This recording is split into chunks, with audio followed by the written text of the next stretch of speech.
Montana, midwinter, just before dawn. The wind came first. It swept low across the open field like something alive, dragging needles of ice over the crusted snow.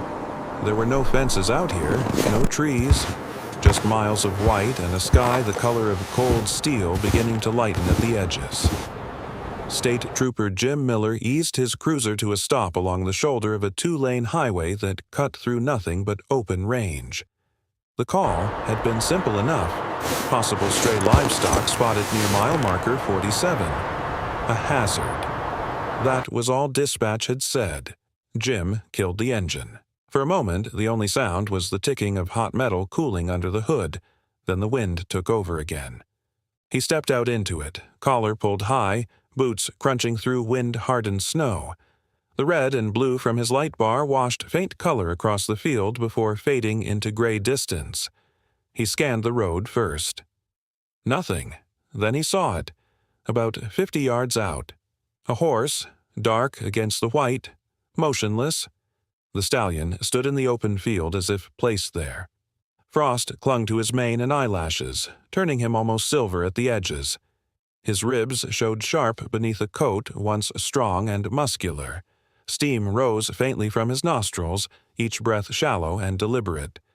Jim had seen neglected horses before, seen animals wander off during storms. But this one wasn't wandering. He was standing, perfectly still, like he'd chosen that spot. Jim moved slowly off the shoulder and into the field, boots breaking through the crust. The wind pushed against him, but the horse did not flinch. "Hey there," Jim called, voice low, steady. "You're gonna freeze out here." No. Response. Not fear, not curiosity, just stillness. As Jim got closer, he noticed something half buried in the snow near the stallion's front legs. Leather. Torn. Weathered dark with age, an old saddlebag. The stallion lowered his head and nudged it gently with his nose. Not impatient, not playful. Careful, almost reverent. Then he made a sound. Low. Rough. A broken little exhale that didn't belong in an animal built for power. It sounded like grief. Jim slowed even more. He'd worked ranch calls in his younger years. He knew the difference between a horse that might spook and one that was simply tired. This one was beyond tired. "Easy now," he murmured. He stepped closer to the saddlebag. The wind shifted. Snow lifted in a thin spiral around his boots. Jim crouched slightly and reached toward the leather strap. The stallion moved. Not fast, not violently, but with the last of his strength he stepped forward and placed his body between Jim and the bag. His legs trembled as he did it. His head lowered, ears not pinned, eyes wide and dark, not angry, pleading. Jim froze. For a second, the only sound was wind cutting across open land. Then, soft. So soft it almost vanished into the storm. A faint metallic chime. Jim glanced down at the saddlebag again. Did I just hear that? The stallion nudged the bag once more, pressing it closer beneath his chest as if sheltering it. "Easy, boy," Jim said quietly. "I'm trying to help you." The horse didn't retreat. He didn't charge. He simply held his ground. Snow clung to his flanks. His knees shook. His breath shortened. But he would not move away from that saddlebag. Jim straightened slowly, studying him. He'd responded to highway wrecks where drivers were already gone by the time he arrived. He'd seen ranchers stand beside barns they'd lost to lightning. He knew what shock looked like, what stubborn denial looked like. This wasn't that. This was intention. The stallion wasn't lost, he wasn't grazing, he wasn't stuck, he was guarding. Jim took one cautious step back from the saddlebag. The horse's body eased a fraction. Jim stepped toward it again. The stallion shifted forward once more, blocking him with that same desperate steadiness. Not aggression, protection. The wind gusted harder, whipping snow around them in sheets. Jim felt it through his coat. The horse did not blink. Somewhere in the distance, faint on the highway, a siren wailed from another patrol car responding to something miles away. The stallion's ears twitched, his head lifted sharply. For a split second, something flashed across his face. Not fear of the storm. Recognition. The siren faded. The horse lowered his head again to the saddlebag. Jim swallowed. His radio crackled softly at his shoulder, static filling the quiet. He didn't answer right away. Instead, he looked at the animal standing in the freezing Montana dawn, ribs sharp, frost heavy, legs trembling, and yet refusing to abandon a torn piece of leather buried in snow. A piece of leather that had just made that faint, unmistakable chime. Jim exhaled slowly. "This isn't random," he muttered to himself. He stepped back far enough to ease the tension in the horse's posture. The stallion's knees nearly buckled when he did. That was when Jim understood something that made the back of his neck tighten. The horse wasn't staying because he could. He was staying because he had to. Because whatever lay inside that old saddlebag mattered more to him than warmth, more than safety, more than survival.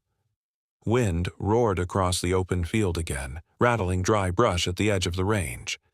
Jim reached for his radio ad. Last. "Dispatch," he said, eyes never leaving the stallion. "I'm gonna need animal rescue out here, and maybe a deputy." He hesitated. "And bring a trailer." He lowered the radio slowly. The stallion shifted his weight, body still angled over the saddlebag like a shield. Snow drifted around them. The sky began to lighten just enough to reveal how thin the horse truly was. Jim stood there in the cold, watching the animal refuse to surrender the one thing he seemed determined to protect. And that's when Jim realized this horse wasn't lost. He was holding his ground for a reason. Jim Miller had learned over decades in uniform that the quickest way to survive a hard life was to treat every call the same. You showed up. You did your job. You went home. You didn't carry people with you. Not in your head. Not in your chest. You didn't replay the sound of a mother screaming at a wreck scene, or the way a ranch dog paced in circles after the ambulance doors shut. You didn't keep souvenirs you couldn't afford. Jim used to be different. There had been a time, years ago, when he'd stop after shift and check on an old couple whose truck had slid into a ditch.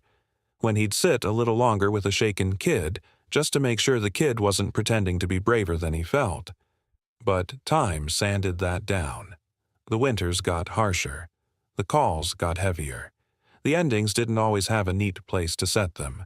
And Jim, like so many men who'd spent a lifetime doing what needed to be done, decided feeling was a luxury. Handle it. Move on. That became his prayer. His routine was carved into him as deep as tire tracks on a frozen road. Coffee from a dented thermos at 4:30 a.m. A patrol route that ran long stretches of empty highway where the horizon never changed. Paperwork back at the post. Then home, an old house that stayed too quiet, even when the heater rattled. The loudest thing in that place was the clock in the kitchen. Sometimes, if the wind hit the right way, it would rattle the loose pane in the living room window, but even that felt like a reminder more than a sound. Jim's neighbors assumed he liked it that way. A man close to retirement, alone, careful, the kind of trooper who didn't talk about himself, who'd nod politely in the grocery store aisle and keep walking. They didn't know what sat in the hallway closet. A shadow box. Inside it, folded tight and precise, an American flag. The kind you get handed with two gloved hands at a funeral.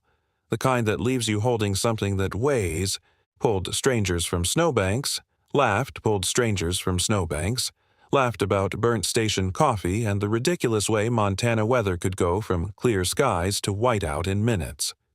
Then one night, a rollover in a storm, a slick curve, a moment too late. Ray didn't make it. Jim did. And ever since then, Jim had lived with an unspoken rule. Don't let anything attach itself to you again. Not a person, not a memory, not a promise. That was the life he'd been living when the call came in about a stray horse. So, when Jim stepped out into that field and saw the stallion standing alone in the storm, something in him tried to file it under ordinary. Livestock call. Safety hazard. Move it along. Except nothing about that horse matched the neat boxes Jim liked to put the world into. The stallion wasn't wandering. He wasn't bolting. He wasn't trying to get to the road. He was standing over that saddlebag like it was a heart still beating under leather. Jim's radio crackled again, louder this time. Dispatch checking his status. He pressed the button with a gloved thumb. "I've got eyes on the animal," he said. "He's in bad shape. I'm requesting animal rescue and a deputy to assist." A pause on the line. Then, "Copy, trooper. Who's your closest?" "Deputy Alvarez," Jim answered. He'd met Rosa Alvarez on joint calls a handful of times. Late 20s, maybe early 30s. Smart, calm. A little too kind for the job, which meant the job would either break her or she'd change it. And Mary Beth Hart. Jim added her name too. Mary Beth was a local fixture. Everyone in the county knew her. Older ranchwoman, weathered hands, soft voice, stubborn spine. She volunteered with Animal Rescue because, as she once told Jim, if you've got the ability to help, you don't get to pretend you don't. Jim had rolled his eyes at that the first time. Now he found himself hoping she'd come fast. The wind cut harder.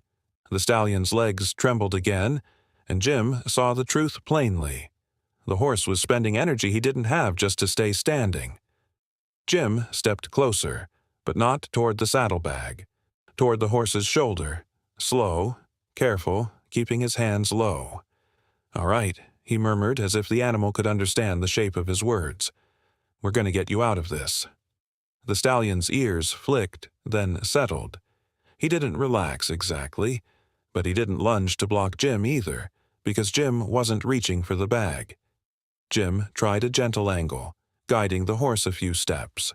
Back, literally leaned back, toward the back, literally leaned back, toward the saddlebag, like an invisible rope was tied around his chest and anchored to that torn leather. Jim felt a tightness in his throat he didn't like. "That bag," he said quietly. "That's what this is about." The horse lowered his head, nudged the saddlebag again, and that faint chime whispered out of the leather. Barely audible, but present. Jim's skin prickled beneath his uniform. He'd heard the sound of loose change in a pocket, heard metal on metal 1,000 times in his life. But this wasn't casual. This sounded like something worn smooth by years, something carried, something kept close. Jim glanced toward the highway. No buildings, no barns, no ranch gates in sight. Just open land, which raised a question Jim couldn't ignore. How did a starving stallion end up out here with a saddlebag? And why would he die before he let it go? A gust of wind hit, hard enough to make Jim brace.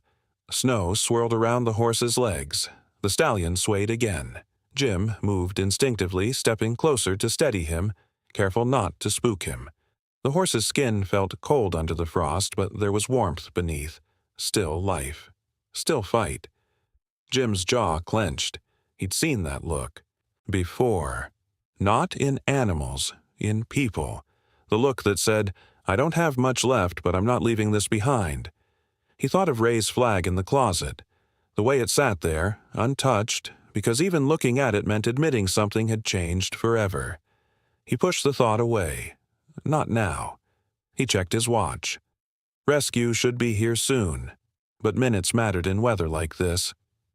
He turned back toward the cruiser, grabbed a blanket from the trunk, one of the emergency wool ones they kept for stranded motorists, and walked it out slowly. The stallion watched him, wary. Jim held the blanket out like an offering. "Just this," he said. "No tricks." The horse didn't move, but he didn't back away either. Jim draped the blanket over the stallion's back, careful and light. The animal shuddered once as if the warmth surprised him. Then, very subtly, he exhaled. Jim stood there a moment, hand resting on the blanket, feeling the tremor in the horse's muscles. And For the first time in a long time, Jim felt something he'd tried hard not to feel on the job. He felt protective, not of property, not of procedure, of a living thing that had clearly loved someone enough to freeze to death rather than abandon what that someone left behind. In the distance, an engine approached, tires on hard-packed snow, a vehicle cutting through the storm. Jim looked up and saw headlights cresting the slight rise. Help was coming, but Jim couldn't shake the feeling that the real trouble wasn't the cold. It was whatever had put that saddlebag in the snow in the first place, and whatever it was, might still be close enough to reach for it. "Come on," Jim whispered, eyes on the approaching lights. "Hang on just a little longer." The stallion leaned back toward the saddlebag again, like it was the only thing keeping him upright. Jim told himself it was just another call, but his hands were already shaking. The first vehicle to arrive wasn't the rescue trailer. It was Deputy Rosa Alvarez in a county SUV, rolling up slow with her flashers off, as if even the lights might scare the moment away. She stepped out into the wind, one hand on the door for balance, and took in the scene in a single breath. The trooper, the horse, the open field, and that torn saddlebag half swallowed by snow. Rosa walked up beside Jim, boots crunching, eyes narrowed against the cold. She didn't speak right away. She didn't need to. A starving animal standing rigid in a storm didn't require explanation. "He's still up," she said finally, voice low. "Barely," Jim answered. Rosa's gaze tracked from the stallion's frost-crusted mane down to the sharp line of ribs and the trembling knees. Then her eyes shifted to the saddlebag. "And that's what he's guarding," she said. Jim nodded once. "Every time I reach for it, he blocks me." Rosa watched the stallion carefully. Not the way people watch animals on the internet. The way someone watches a person in pain, looking for what they're not saying out loud. The stallion's ears flicked toward their voices. His eyes stayed on Jim's hands. Not his face, his hands. As if hands were the difference between losing everything and staying alive. Rosa moved a step closer, slow and sideways, keeping her body small. "Hey there," she said softly. "You're safe. You're okay." The stallion didn't relax, but he didn't retreat either. Instead, he lowered his head and nudged the saddlebag again. The movement was gentle, deliberate, almost like he was reminding them. "This comes with me." Then the horse made that sound again. A low, ragged whicker, too quiet to be called a neigh. The kind of sound you'd expect from something that had been calling into the wind for days and gotten no answer. Rosa's throat tightened. She turned slightly toward Jim. "He's not acting feral," she said. "He's acting devoted." Jim stared at the saddlebag. Whatever's in there matters to him more than food. Rosa crouched a few feet away from the bag, not close enough to provoke the horse. She leaned forward, studying the leather. It was old. The stitching was frayed. The surface cracked from sun and years. But on the flap, faded almost to nothing, there were marks that had once been letters. A name, maybe. Or the ghost of one.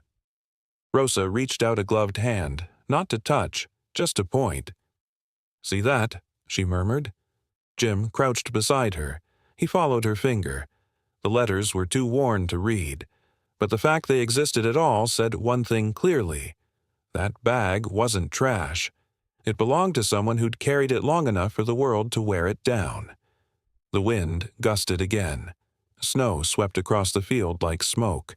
The stallion shifted, legs trembling, body angled protectively over the saddlebag. His head lowered. His nostrils flared. He was burning energy he didn't have. Jim did the math in his head without wanting to. Minutes, maybe less. "You got a blanket on him?" Rosa asked. "Yeah, helped some." Rosa nodded once. Then she did something Jim didn't expect. She spoke to the horse like she was speaking to a grieving old man. "We're not here to take," she said, voice steady in the wind. "We're here to keep you alive. That's it." The stallion's ears flicked forward. Jim felt the strange urge to believe he understood. Headlights appeared again, closer this time. A bigger vehicle. The animal rescue trailer, finally, and behind it, Mary Beth Hart in her battered pickup. Mary Beth climbed out wearing a heavy coat, hair stuffed under a knit cap, her face lined by weather and work. She didn't ask questions first. She looked at the horse and the saddlebag and the way the animal held himself in place like a vow. Then she exhaled hard. "Oh, honey," she said, not to Jim, not to Rosa, to the horse. She walked toward him slowly, hands open, talking in that soft ranch cadence animals trusted. "All right, sweetheart, I see you. I see what you're doing." The stallion watched her approach, wary but not wild. Mary Beth stopped a safe distance away and lowered herself carefully, one knee in the snow. "You're done being brave," she said. "We're here now." Jim felt something twist in his chest. He didn't like it. He didn't have a name for it anymore. Mary Beth glanced at the saddlebag. "That's the anchor," she said quietly. Rosa nodded. "He won't move without it." Mary Beth's eyes narrowed. "He's not refusing rescue. He's refusing separation." Then she looked at Jim. "Trooper, don't force it. He'll burn himself out fighting." Jim's jaw tightened. "I'm not trying to take it away. I'm trying to get him warm." Mary Beth held her gaze on the stallion, thinking fast. "We keep the bag with him. Period. In his sight. In his space. He needs to know it's safe." Rosa's voice dropped. "What if it's dangerous? What if it's something illegal?" Mary Beth shook her head once, firm. "Doesn't matter right now. You treat the living thing first." That was the moral line in the snow. Clean and simple. Jim nodded. "Okay." Mary Beth rose slowly and approached the stallion, speaking softly, one step at a time. The horse swayed. His knees buckled for half a second, then locked again as if pride alone was holding him up. Jim took a careful step toward the saddlebag. Only a step. The stallion immediately shifted forward to block him, eyes wide, trembling with effort. Mary Beth raised her hand, stopping Jim with a glance. "Watch," she murmured. She stepped toward the saddlebag instead. The stallion tensed. Mary Beth didn't reach for it. She simply crouched beside it, close enough for the horse to smell her, and placed her palm on the snow next to the leather. "Okay," she whispered. "I'm not taking it. I'm just sitting with it. See?" The stallion stared at her hand. Then, slowly, he lowered his head and touched his nose to the saddlebag again. A quiet nudge. A reminder.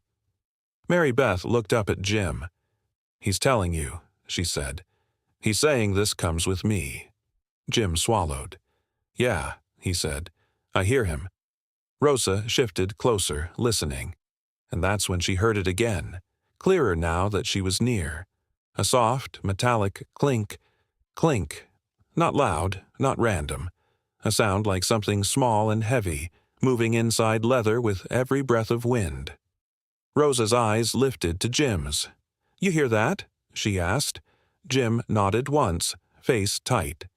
The stallion's nostrils flared. His head lowered again as if guarding the sound itself. Mary Beth's voice went even softer. "Whatever's in there," she said, "it's been with him a long time." Then the stallion's legs trembled harder. He swayed like a candle in a draft. Jim stepped forward on instinct, reaching to steady his shoulder. The horse didn't block him this time. He didn't have the strength. His weight sagged into Jim's hands, and Jim felt how close the animal was to the edge. Rosa's voice sharpened. "We need to move. Now." Mary Beth signaled to the rescue team. "Easy. Slow. Keep the bag with him." The team brought a lead rope and a wide strap. No sudden movements. No jerking. No pressure that would feel like theft. Jim leaned close to the stallion's ear. "All right," he murmured. "We're not leaving it behind, I promise." The stallion's eye rolled toward him, dark and wet. And for a second it looked like relief, like he'd been waiting for that promise more than he'd been waiting for food. Then the wind rose again and the metal inside the saddlebag chimed once more, soft as a breath. A sound that didn't belong in the storm, a sound that belonged to a life. And Rosa, still crouched in the snow, realized something that tightened her stomach. That sound wasn't just an object, it was a message, and it was going to break them open when they finally learned what it meant. Team, ease the trailer door open. Mary, team, ease the trailer door open. Mary Beth kept her body angled between the stallion and the saddlebag so the horse could see both at once, his lifeline and his exit. Jim stood at the shoulder, one hand on the lead rope, the other hovering near the stallion's neck in case those legs gave out. Rosa stayed close enough to help, far enough not to crowd. The wind never stopped. It kept dragging snow across the field in thin sheets, cutting visibility, making everything look like a black-and-white photograph that wouldn't hold still. The stallion, Major, though they didn't know his name yet, took 2 hesitant steps toward the trailer. Then he stopped. Not because he was scared of the trailer, because his head turned back to the saddlebag, and his body followed, like a compass needle pulling toward north. Mary Beth exhaled through her nose, steadying her frustration. "All right," she murmured. "We go together." She reached down and slid the saddlebag slowly across the snow, inch by inch, keeping it within the stallion's reach. Major's ears flicked forward. He took another step, then another. His hooves were cracked, edges jagged, ice packed in the grooves. Each movement looked like it cost him something he couldn't afford. That was the first clue, the one that hit the heart before the brain could talk it down. Clue 1. His body was giving up. He was starving, dehydrated. His legs trembled with every gust. He swayed like a candle in a draft, flame flickering but refusing to go out. Jim had seen men stand like that at wreck scenes. Blood loss, shock, stubbornness doing the work of bone and muscle. Major's strength wasn't muscle anymore. It was will. They tried again. Mary Beth slid the saddlebag a little closer to the trailer ramp. Jim coaxed Major forward with a soft, steady voice. "Easy, boy. That's it. One step at a time." Major moved. He made it to the base of the ramp. And then the world changed. Somewhere out on the highway, far enough away that you'd normally ignore it, a siren lifted into the air. Not Jim's siren, not Rosa's. Another unit responding to something miles down the road. A long, mournful wail that rode the wind like a ghost. The effect on Major was immediate. His entire body tightened. His head snapped toward the sound, ears forward, neck rigid. His nostrils flared so wide you could see the pink inside. He didn't spook like a wild horse. He reacted like a creature remembering. Clue 2. Recognition. It wasn't the fear of noise. It was the fear of what the noise meant. Major's legs locked. His chest rose and fell faster. He stepped backward off the ramp, dragging his hooves, and angled his body protectively over the saddlebag again, like the siren was coming for it. Jim's stomach tightened. Rosa saw it too. The way. Major's eyes went distant for a split second, as if he was looking past the snowfield into some other moment entirely. "Hey," Rosa said softly, trying to pull him back. "It's okay. It's not for you." Major didn't hear her. Or he heard too much. The siren faded into the distance. Major remained frozen. Then he lowered his head and nudged the saddlebag again. That was when the third clue returned. Quiet, persistent, unmistakable. The strange little chime. Clink. Clink. Leaned in, listening. She felt the hair leaned in, listening. She felt the hair rise beneath her hat. Jim heard it too and went still. "That's metal," he murmured. "Something's in there." Mary Beth didn't answer right away. She was watching the horse's mouth, the way Major's lips pressed to the leather, the way he nudged it not like curiosity, but like he was checking for a heartbeat, as if he needed to feel it one more time. The rescue lead, an exhausted man with red cheeks and a practical voice, stepped closer. "We can't leave him out here," he said. "He's gonna go down. We need him in that trailer." Jim's jaw clenched. "He won't go without the bag." "Then we load the bag first." Major's head snapped up. He stepped forward with surprising speed, one last surge of strength, and blocked the saddlebag with his chest. His legs shook, violently from the effort. Not aggression, panic, a plea. Rosa swallowed. "He thinks you're taking it," she said quietly. Mary Beth nodded once, eyes soft. "Because someone took something from him before." Jim felt a dull anger rise in him, not at the horse, but at the invisible story surrounding him. "What happened to you, old boy? What made you stand out here ready to die over a piece of leather?" Major's knees buckled suddenly. He dropped to them in the snow with a heavy, helpless sound. Jim lunged forward, catching him by the shoulder, trying to keep him from crashing down fully. Major struggled, not to run, to get back up. His body shook. His breath came in short, sharp pulls. His head turned toward the saddlebag even from the ground, eyes wide with desperation. Rosa rushed in, helping Jim brace him. "Easy," she said. "Easy." Mary Beth crouched near Major's head and spoke in that gentle ranch cadence, voice threaded with certainty. "Listen to me," she whispered. "We are not taking it away. We're taking you both, you and the bag, together." Major's breathing slowed just enough for Jim to feel hope flicker, but the horse's body was failing. The rescue lead looked at Jim, serious now. "Trooper," he said, "we may have to sedate him, lightly, just to get him loaded before he freezes solid out here." Jim's throat tightened.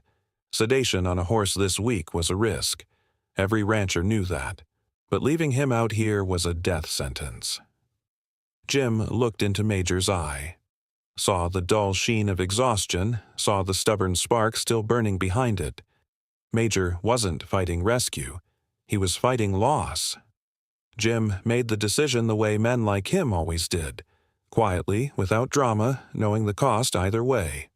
"Do it," he said, "but keep it light and keep the saddlebag within his sight the entire time. No exceptions." Mary Beth nodded sharply. "I'll hold the bag," she said. "He needs to see it." The rescue lead prepared the sedative. Rosa held Major's head steady, whispering nonsense words the way you do when you don't know what else to say. Jim kept his hand on the stallion's neck, feeling the tremor under skin and frost. "All right, boy," Jim murmured. "You did your job. Now let us do ours." The needle went in. Major blinked slowly. His breathing eased just a fraction. His head lowered toward the saddlebag one last time before the medicine softened his muscles. Mary Beth lifted the bag gently. Not high, not out of reach. She kept it low, close to Major's face so he could still see it, still smell it. And as she moved it, that strange little chime sounded again. Clink, clink. Rosa's eyes flicked to Jim's. "What is that?" she whispered. Jim didn't answer, because he didn't know. But he knew this much. Whatever was inside that saddlebag had brought a dying stallion into the middle of a Montana snowfield, and Major had held his ground like a soldier, guarding a flag. The rescue team began loading him, slow, careful, straps wide, voices low. The trailer door creaked open against the wind. Major's body sagged, but his head still turned, following the saddlebag as if it were the last light he could see. Jim hated the idea of sedating him, but the horse wasn't fighting rescue. He was fighting loss. By the time they reached the clinic, the sky had turned the color of bruised pewter. The storm followed them, riding behind the trailer like a threat that refused to let go. Snow rattled against the metal sides. Wind pushed at the truck on the bends. Jim drove with both hands locked on the wheel, eyes steady, jaw clenched. Rosa followed close behind. Mary Beth rode in the rescue truck, one arm braced, the other keeping the saddlebag low and visible through the slats of the trailer door like a promise they couldn't afford to break. Inside the trailer, Major lay on his side, breathing shallow, a sedative softening the fight in his muscles but not the tension in his face. Even half asleep, his head angled toward where that old leather bag sat, like a compass still tracking north. The clinic lights cut through the gray as they pulled in, bright, harsh white spilling onto wet pavement. Heat hit them the moment the doors opened. Warm air, antiseptic, the sharp, clean smell of a place built to keep life from slipping away. They moved fast. The team guided Major down the ramp with straps and practiced hands. His hooves scraped the rubber mat. His legs buckled once, then again, and Jim stepped in without thinking, shoulder under the stallion's chest, absorbing weight that felt impossibly heavy. A tech ran ahead, calling out, "Exam bays ready." The veterinarian on duty, a woman with tired eyes and quick hands, met them in the doorway. "What happened?" she asked, already moving. "Found him in a snowfield," Jim said, voice tight. He was standing over a saddlebag. He wouldn't leave it. The vet's eyes flicked to Major's ribs, to the frost still melting in his mane, to the cracked hooves. "Get him under heat, now. Fluids, warm blankets. I want a core temp." Major sagged onto the padded floor of the bay. A blanket went over him, then another. A heat lamp hummed to life. The vet slid a catheter into his vein with the efficiency of someone who'd done it 1,000 times. Rosa stood back, hands clenched in her pockets, watching his chest rise and fall. Jim's boots left wet prints on the tile as he paced once, then stopped, then paced again. The calm, contained trooper from the highway was gone. This wasn't paperwork. This wasn't a traffic stop. This was a living thing running out of time. Mary Beth stepped in last, saddlebag held close like a relic. She hung it where Major could see it from the floor, low within his line of sight. The stallion's eye rolled toward it, his breathing steadied by a fraction. That was when the clinic tech, a young man with a soft voice, leaned close to Jim and whispered something that made Jim's stomach drop. "If nobody claims him," the tech said, "the county can classify him as property. If we can't get funding, there's a limit to what the clinic can do." Jim stared at him. "He's dying." "I know," the tech said quietly, "but this is rural Montana. The clinic eats costs all the time. And if someone shows up claiming ownership, legally, we have to listen." Jim's jaw tightened. He'd dealt with that side of the world too, the part where the law didn't always line up with what was right. Before he could respond, the front door chime rang. Once, then again. And in walked a man who looked like he'd been waiting for this moment. Cal Harlan. He was clean in the way real ranch work never allowed. Crisp western jacket, polished boots, a hat that didn't have a snowflake stuck to it. His face was wind-reddened, but not weathered, more like someone who drove through storms instead of living in them. He looked around the clinic like he owned the air. Then his eyes landed on Major, and then on the saddlebag. Something tightened in his expression, so quick it was almost invisible. Relief, not concern. Relief. Cal walked straight up to the desk without removing his gloves. "I'm looking for a horse," he said. "Dark Bay Stallion, older. Probably got loose from one of the properties out near the highway." The receptionist blinked. "Sir, we have an animal in critical condition." "That's him," Cal said, cutting her off. Then he turned toward Jim and Rosa like they were inconveniences. "You, the trooper who brought him in?" Jim stepped forward. "Who are you?" Cal's smile was practiced. "Cal Harlan. I manage a few properties out that way. Livestock goes missing sometimes. People panic. They assume the worst." Rosa's eyes narrowed. "You manage properties?" Cal's gaze flicked to her badge, then back up. "Estate work," he said smoothly. "When folks pass, someone's got to handle the loose ends. Animals, equipment, land." Jim felt his pulse tick up. You have proof this horse is yours. Cal chuckled lightly, like Jim had asked a naive question. Trooper, that horse is likely stolen, or abandoned. Either way, I'm trying to solve your problem. I can take him off your hands. Mary Beth stepped forward, voice calm but edged. He's not a problem. He's a living animal. Cal's smile tightened. Ma'am, I'm not here to argue ethics. I'm here to deal with property. Property. The word hung in the exam bay like smoke. Major exhaled a thin breath, chest barely rising. The heat lamp hummed. The vet continued working. Eyes hard, refusing to look up, because she'd seen men like Cal before. Men who arrived too quickly. Men who spoke too smoothly. Men who called suffering business. Jim's voice went low. You said estate. Whose estate? Cal's gaze shifted almost imperceptibly toward the saddlebag again. I don't need to get into that, he said. What matters is this horse isn't yours. He doesn't belong to the county, and he sure doesn't belong to some rescue operation. Rosa stepped closer to Jim, keeping her voice low. Why is he in such a hurry? She murmured. Jim didn't answer because the same question was burning through him. Cal moved one step toward Major. I'll sign whatever you need. I'll pay the bill. I'll haul him out.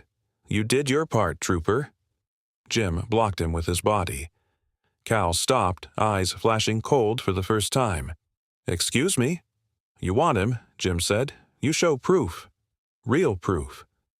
Cal's smile returned, sharper now. Trooper, you're overstepping. I've got attorneys. I've got paperwork. I can make this messy. Mary Beth folded her arms. He's in crisis. You're not taking him anywhere. Cal's eyes cut to her. You don't get to decide that. Rosa's voice hardened. Actually, the vet does, and until then, he stays. Cal looked between them. Three people who didn't look rich, didn't look powerful, didn't look like problems he couldn't bulldoze. To retirement. You want to go out quiet. To retirement. You want to go out quiet. I can make sure you don't. Jim felt something old and steady rise in him. The same thing that made him stand on an icy shoulder and wave traffic away from a wreck with bodies still inside. A line. You do not cross it. Not if you can still live with yourself afterward. Jim didn't raise his voice. He didn't posture. He simply said, Not today. Cal's jaw tightened. Fine, he said. Keep him. But if you touch anything that belongs to an estate, you're tampering. Understand? Then Cal's gaze flicked once more to the saddlebag, like he was counting the seconds until it was his. He turned on his heel and walked out. The front door chimed again as it shut behind him. In the sudden quiet, the vet finally spoke without looking up. Who was that? A man with clean boots, Mary, Beth said softly. And a dirty reason. Jim stared at Major, at the stallion's weak breathing, at the saddlebag hanging where he could see it. He thought of the tech's warning. County property. Ownership claims. Limits. He thought of Cal's eyes. And he understood with a cold certainty that this was no longer just a rescue. It was a fight over something someone wanted badly enough to show up in a storm and call a dying horse property. Jim's phone vibrated in his pocket, an unknown number. He didn't answer. Rosa watched his face. Jim, she said quietly, what if he comes back with papers? Jim didn't look away from Major. Then we make sure the right papers get seen, he said. Mary Beth's voice dropped. And we keep that saddlebag safe. Major's eye remained on the leather. His breathing stayed shallow but steady. Outside, the storm pressed against the windows. Inside, the line had been drawn. If Jim backed down, the horse would disappear before morning, and whatever that saddlebag was guarding would disappear with him. The storm could howl all it wanted outside. Inside the clinic, warmth began to win. Not all at once, not like a miracle. More like a slow, stubborn push, blanket by blanket, breath by breath, hand by steady hand. Major lay on the padded floor of the exam bay with heat lamps humming above him. The frost in his mane melted into dark strands that clung to his neck. His ribs still showed, sharp as fence posts under skin, but the violent shaking had eased. IV fluids dripped steadily into his vein. The veterinarian worked with quiet focus, checking gums, listening to his heart, marking down numbers with a pen that never stopped moving. Jim stayed close, but out of the way, like a man afraid that if he moved too suddenly, the whole fragile thing might break. Rosa stood on the other side of the bay, arms folded tight, watching Major's chest rise and fall like a prayer. Mary Beth sat on an upside-down bucket near the stall door, eyes on the saddlebag hanging low where Major could see it, looking up. "He's older," she said. "Hard looking up." "He's older," she said. "Hard to say exactly. He's been neglected a long time, but his heart is still strong. If we can get his body warm and hydrated, he might stabilize." Might. The word carried weight. Jim nodded once. "Do what you need," he said. The vet's gaze flicked to him, quick, measuring. "This isn't cheap," she said. "And if someone shows up claiming ownership—" "We're documenting everything," Rosa cut in, voice steady. Jim turned toward the counter where their phones and notepads sat. "Photos," he said. "Timestamps. Major's condition. The saddlebag. Every interaction Cal had in here." Mary Beth nodded.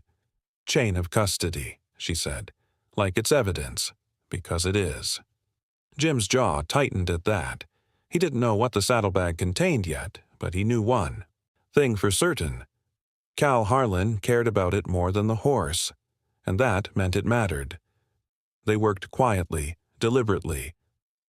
Rosa snapped photos of Major's injuries, close-ups of cracked hooves, frostbite at the edges of his ears, the hollow of his flank. Mary Beth wrote down times and names. Jim pulled clinic footage timestamps from the receptionist, asking for copies like a man who'd finally decided he wasn't going to be passive anymore.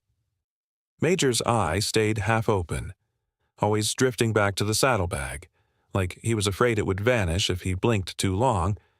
Mary Beth noticed it first. "He's watching it," she murmured. Jim looked up. "Yeah." "No," Mary Beth said. "He's not just watching. He's checking." She stood and moved to the saddlebag, careful and slow. She didn't touch it. She simply adjusted the strap slightly so it hung lower, closer to Major's line of sight. Major's breathing eased again, barely, but enough to notice. Rosa, filled back in. You told yourself you were filled back in. You told yourself you were fine, but your eyes kept returning to the one thing that proved you weren't. The vet stepped away from Major briefly, stripping off gloves. "We can move him to a stall once he's stable," she said, "but keep the bag where he can see it. Whatever that is, it's helping him stay calm." Helping him. Jim stared at the saddlebag, old leather cracked and worn thin by years. "All right," Jim said quietly. "We open it." Rosa looked at him. "Now?" "Not to be curious," Jim said. "To know what we're protecting." Mary Beth's face tightened. "Open it respectful," she warned, "like you're opening someone's life." Jim nodded. They lowered the saddlebag from its hook and brought it down slowly, as if sudden movement might startle Major, even now. Mary Beth knelt beside it and ran her fingers lightly over the torn flap. Then she looked up at Jim. "You ready?" Jim didn't answer right away. He glanced at Major, at the stallion's tired eye fixed on the bag, at the shallow breath, at the way he seemed to be listening with his whole body. Then Jim nodded once. Mary Beth unbuckled the strap. The leather creaked softly, an old sound like a door opening in a house no one's entered for years. Rosa held her breath. Mary Beth lifted the flap. And the first thing they saw wasn't money. It wasn't feed. It wasn't anything practical at all. It was a small Bible, worn soft at the edges, cover scuffed from being carried and carried and carried again. It looked like the kind of Bible that had been opened with cold hands in lonely places. Mary Beth set it gently on the table, Rosa stared, eyes already wet without knowing why. Then Mary Beth reached inside again and pulled out something that made the air change. A pair of round wire-frame reading glasses. Old man glasses. The kind that sat low on a nose while someone read by lamplight, squinting through years. The metal was thin, bent slightly at the bridge, as if someone had fixed them more than once instead of replacing them. Jim's eyes locked on the glasses, and for a reason he couldn't explain, his throat tightened hard. Mary Beth placed them beside the Bible. She reached in again. This time, she pulled out a ear photograph, sepia-toned, faded, corners curled. A young soldier, barely more than a boy, smiled into the camera with a brightness that hurt to look at. His uniform was wrinkled, his hair short, his eyes clear, and pressed against his side, as if they belonged together, was a Colt. Dark coat, same shape to the face, same intelligent eyes. Rosa covered her mouth. Jim stared at the Colt in the photo, then at the Stallion on the floor. Time collapsed in his mind like paper folding. "That's him," Rosa whispered. Mary Beth didn't speak. Her hands shook slightly as she reached back into the saddlebag. Out came a bundle wrapped in cloth. She unfolded it carefully. Inside were polished horseshoes. Old, worn at the nail holes, but cleaned and buffed like someone had treated them as sacred. Not scrap metal, not tools, keepsakes. Major shifted faintly on the floor, a low sound in his throat like he knew. And then Mary Beth reached one last time into the saddlebag's deepest pocket. Her fingers hesitated, because she'd felt it, the source of the sound. She pulled it out slowly. Rusted military dog tags. 2 thin pieces of metal on a chain, worn smooth at the edges, stamped with letters and numbers barely visible under years of tarnish. When they cleared the leather, they made that sound again. Clink, clink. The strange little chime that had followed them from the snowfield into this warm room. But now it wasn't mysterious. Now it was devastating. Rosa's eyes filled instantly. A clinic tech, watching from the doorway, looked away, blinking hard, embarrassed by their own reaction. Jim didn't move. He stared at the dog tags in Mary Beth's hand like he was staring at something that could rewrite a whole life. His rough hands lifted the wireframe glasses first, almost without permission from his own body. He turned them slightly under the exam light. Then he set them down and picked up the Bible. The cover was warm from the room now. The pages, slightly warped, like they'd been exposed to weather and carried anyway.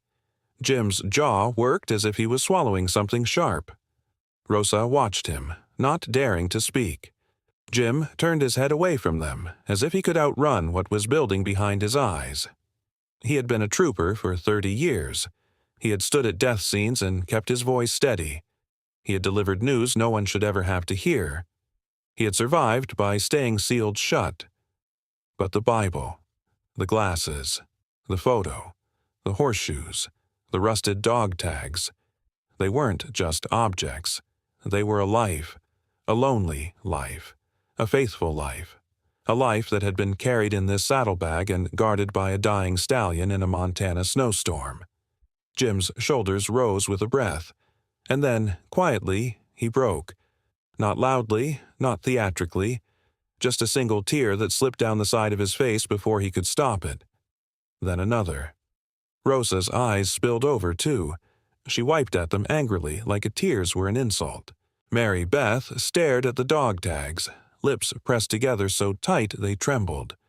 Major let out a low exhale from the floor, longer than the others, almost like relief, as if he'd been holding his breath until they finally understood. The vet returned, took in the scene, and didn't ask what happened. She didn't need to.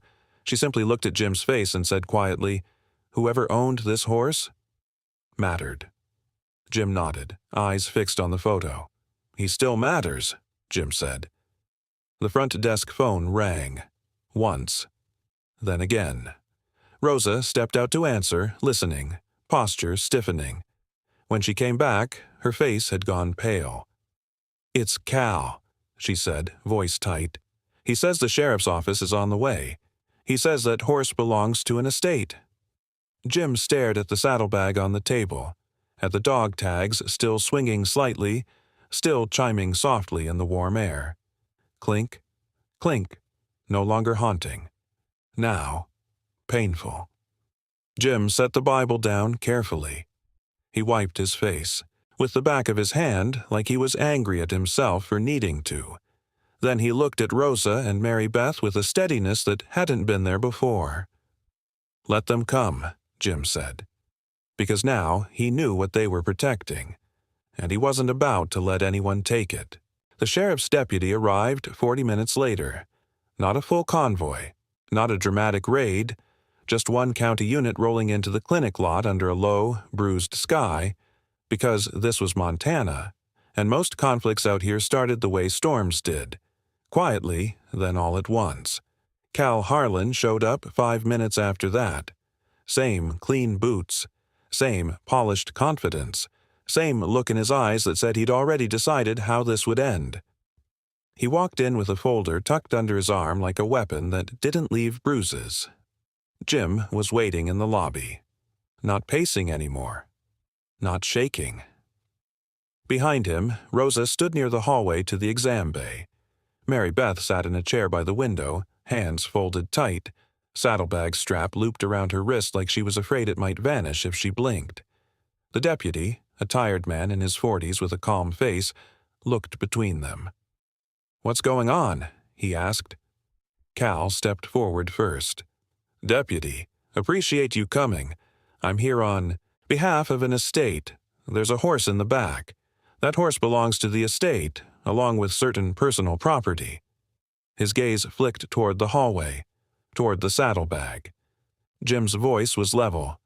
"Show your paperwork." Cal smiled as if Jim had said something cute. He opened the folder and slid a page across the counter. "Here's my authorization to manage assets. I'm authorized to retrieve livestock." Jim didn't touch the paper. He nodded at the deputy instead. "Read it." The deputy picked it up, scanned it, then frowned slightly. "This isn't signed by a judge," he said. "It doesn't need to be," Cal replied smoothly. "It's standard management authorization." Mary Beth's voice cut in, quiet but sharp. "Standard for who?" Cal ignored her. "Deputy, this is an animal. Property. It needs to be moved. Today." Jim held Cal's gaze. "That horse is in medical crisis. And that personal property you're talking about," his eyes flicked toward Mary Beth's wrist. "That belongs to someone, not to you." Cal's smile thinned. "Trooper, don't make this harder. I'll pay the clinic bill. I'll handle the animal. You can go back to doing traffic stops." Rosa stepped forward. "Why are you so desperate to get him out of here?" Cal's eyes flicked to her badge, then back to Jim. "Because I'm cleaning up a mess," he said. Jim nodded once. "Then tell us whose mess." Cal's jaw tightened. "That's none of your business." The deputy cleared his throat. "Whose estate are we talking about?" he asked. Cal hesitated half a beat. Just enough. Then he said it. Samuel Greer. The name fell into the room like a stone. Jim's face didn't change, but something inside him went cold and sharp. "Samuel Greer died," Jim said. Cal shrugged. "Last week. No next of kin. That's why I'm here." Rosa felt her stomach drop. "No next of kin," she repeated. "So you rushed in to grab what you could?" Cal's smile returned, unpleasant now. "That's what estate management is." Jim's voice lowered. "We ran the dog tags," he said. Cal's eyes flicked, quick, involuntary, toward the hallway. That was the tell. He hadn't asked what was in the saddlebag, because he already knew. Jim continued, calm as a closing door. "Samuel Greer served in Vietnam. Those tags are his. That Bible is his. Those glasses are his. That photo." Jim's jaw worked once. "That photo is him with the Colt. With Major." Cal's nostrils flared. "Major?" Mary Beth spoke softly, almost to herself. That's the horse's name. The deputy's brow furrowed. You're telling me the horse belongs to Samuel Greer? Jim nodded. He did, for a long time. Cal lifted his hand slightly as if conceding. Fine, then it's estate property, which I manage, so I'll take the horse, I'll take the saddlebag, and we're done. Jim didn't move. He simply said, no. Silence. The deputy looked at Jim. Trooper, on what grounds? Jim felt the weight of that question like a hand on his shoulder, because this was the moment, the costly choice. If he stepped back, Cal would walk away with Major and the saddlebag before sunrise. The horse would vanish into paperwork. The memory inside that leather would vanish with him. And whatever Samuel Greer had been, he'd become one more old man who died alone and got emptied out by strangers. Jim had seen it happen. He'd hated it. And he told himself it wasn't his job to fix. But now he'd watched a dying stallion guard a man's life like it was sacred. And Jim couldn't pretend he didn't understand anymore. He took a slow breath. He's in critical condition, Jim said. The vet can't release him. And that paperwork, he nodded at Cal's folder, doesn't prove legal ownership of an animal. It proves you want one. Cal's eyes hardened. Trooper! And, Jim continued, we have evidence of neglect. That horse was found half-frozen, starving, injured. If Samuel Greer died a week ago, then where was the caretaker? Who left Major out there? Why wasn't animal control notified? Cal's face tightened. He got loose. It happens. Mary Beth's voice turned to iron. No, she said. He didn't get loose. The deputy looked at her. Ma'am. Mary Beth didn't flinch. He was guarding that saddlebag like it was his last breath. That horse didn't wander into a field by accident. He went somewhere on purpose, and someone, her eyes cut to Cal, is trying to claim him like a piece of machinery. Rosa stepped up beside Jim. Deputy, she said, we need time. Just enough to confirm who Samuel Greer was, where he lived, and what happened. The deputy hesitated, and Cal saw the opening. He leaned in, voice low. Deputy, don't let them drag you into this. I have attorneys. This will get messy. You don't want that. Jim's eyes narrowed. You threaten a lot for a man who says he's just doing paperwork. Cal's smile turned sharp. And you're a lot more sentimental than I expected. The deputy exhaled. All right, he said, holding up a hand. Nobody's taking anything today. The horse stays under veterinary hold until we sort ownership. And if there's neglect involved, we're documenting it. Cal's face went still. For a second, the mask slipped entirely, revealing something colder underneath. Then he forced the smile back on. This isn't over, he said softly. Jim held his gaze. Good, he replied, because now we're paying attention. Cal turned and left, boots clicking on tile like a metronome counting down. The moment the door shut, the room exhaled. But Jim didn't feel relief. He felt urgency, because buying time wasn't the same as winning. They needed truth. And truth, out here, lived in places people avoided. Jim drove to the county records office that afternoon with Rosa riding shotgun and the storm still hanging low over the hills. Mary Beth stayed with Major, refusing to leave him alone. At the records counter, Jim asked for everything tied to Samuel Greer, address, property tax notes, any emergency contacts, anything. The clerk, a woman with reading glasses perched low, clicked through the system, then looked up with a sad softness.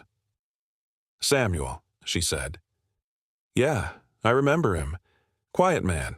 Paid cash. Kept to himself. Address? Jim asked.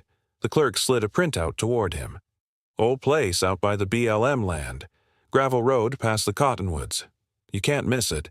It's the house that looks like it forgot time. They drove there as the sun began to sink. The ranch place sat half-hidden behind windswept trees, weathered gray boards leaning slightly, porch sagging, tire ruts frozen into the yard. No lights on, no smoke from the chimney, no movement. Just quiet. Rosa stepped out and pulled her coat tighter. "Feels empty," she whispered. Jim nodded. "Because it is." They walked up the porch steps. The boards groaned under their weight. Jim knocked. No answer. He knocked again. A curtain shifted in a neighboring house 100 yards away. A door opened. An elderly woman stepped out bundled in a thick coat, her hair white as the snow. She stared at them like she already knew why they'd come. "You're looking for Samuel," she said before they could speak. Jim nodded. "Ma'am, yes. We found a horse." The woman's face tightened. "Major," she whispered. Rosa's throat caught. "You know him?" The woman took a slow breath. "I'm Lorna Beck," she said. "I watched that horse keep Samuel alive for 30 years. Jim swallowed. "We found him in the snowfield. He wouldn't move. He was guarding a saddlebag." Lorna closed her eyes, pain tightening the corners. "Of course he was," she said. Rosa stepped closer. "What happened?" Lorna looked past them toward the road as if she could still see it. "A week ago," she said quietly. The ambulance came. Samuel's heart finally gave out. He didn't have loaded Samuel onto the stretcher. He tried to get the stretcher to move, but it was stuck. He tried to get the stretcher to move, but it was stuck. He tried to get the stretcher to move, but it was stuck. He tried to get the stretcher to move, but it was stuck. He tried to get the stretcher to move, but it was stuck. He tried to get the stretcher to move, but it was stuck. He tried to get the stretcher to move, but it was stuck. He tried to get the stretcher to move, but it was stuck. He tried to get the stretcher to move, but it was stuck. He tried to get the stretcher to move, but it was stuck. He tried to get the stretcher to move, but it was stuck. He tried to get the stretcher to move, but it was stuck. He tried to get the stretcher to move, but it was stuck. He tried to get the stretcher to move, but it was stuck. He tried to get the stretcher to move, but it was stuck. He tried to get the stretcher to move, but it was stuck. He tried to get the stretcher to move, but it was stuck. He tried to get the stretcher to move, but it was stuck. He tried to get the stretcher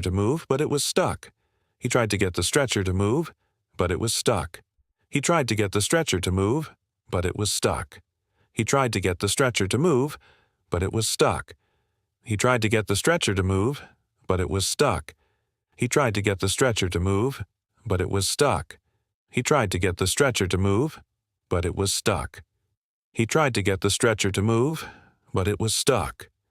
He tried to get the stretcher to move, but it was stuck. He tried to get the stretcher to move, but it was stuck. He tried to get the stretcher to move, but it was stuck. He tried to get the stretcher to move, but it was stuck. He tried to get the stretcher to move, but it was stuck. He tried to get the stretcher to move, but it was stuck. He tried to get the stretcher to move, but it was stuck.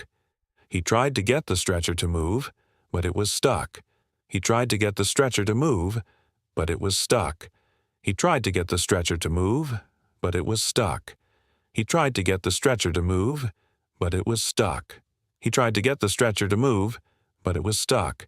He tried to get the stretcher to move, but it was stuck. He tried to get the stretcher to move, but it was stuck. He tried to get the stretcher to move, but it was stuck. He tried to get the stretcher to move, but it was stuck. He tried to get the stretcher to move, loaded Samuel onto the stretcher. He tried to follow. He ran behind that ambulance, hooves slipping on ice, calling out the way horses do when they don't understand why you're leaving them. Rosa covered her mouth. Lorna's eyes shone. Samuel's saddlebag was still inside the house, she said. His Bible, his tags, his photo. The little things he kept because they were all he had. Jim already knew what was coming, and it still hit him like a punch. Lorna's voice broke slightly. That horse went up those porch steps after the ambulance left. He pushed his nose into the doorway like he was looking for Samuel. Then, God help me, he grabbed the saddlebag with his teeth and dragged it out into the snow. Rosa's eyes filled. He dragged it down the steps. Lorna whispered, across the yard, out toward the road. Then he followed the ambulance route as far as his body could carry him. Jim pictured it, an old stallion hauling leather through snow, refusing to leave behind the last pieces of a man's life. Lorna looked at Jim, eyes pleading. "He didn't collapse by accident," she said. "He collapsed where he finally couldn't go farther, still guarding Samuel's last pieces, still trying to bring him home." Jim's throat tightened so hard he could barely speak. Rosa whispered, "That's why he reacted to the siren." Lorna nodded once. "That sound meant Samuel was leaving," she said, "and Major couldn't stop it." They stood there in the cold, the sky turning darker, the world silent except for wind in the cottonwoods. And Jim understood, fully now, what this was. Major wasn't just an animal. He was a witness. He was carrying proof that Samuel Greer existed, mattered, served, loved, and was loved back. Back at the clinic, Mary Beth had called the equine sanctuary director she knew, an old friend with a stubborn heart and a waiting stall.